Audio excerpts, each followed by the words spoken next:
Bu tarafa dikkat et.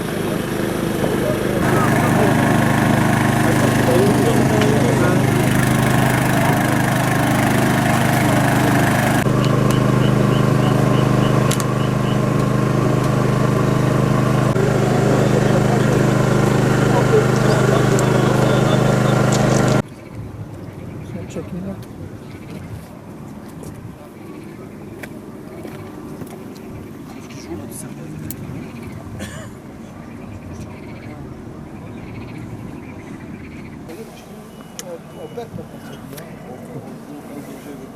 O adam tehlikeli.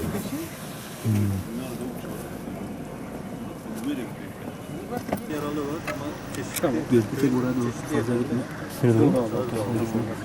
Bir tut. Ama alamıyorum.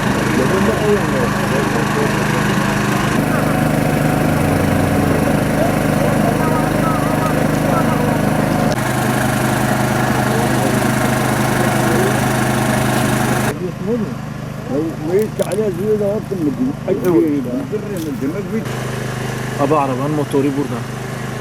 Hüseyin. Arabanın motoru orada. Bak.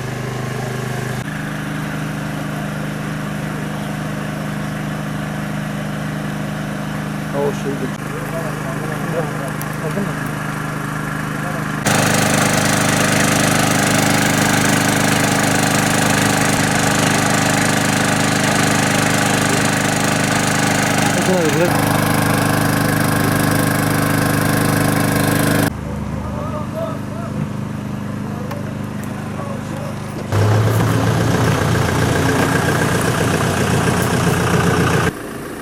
Çek bir kaç tane için.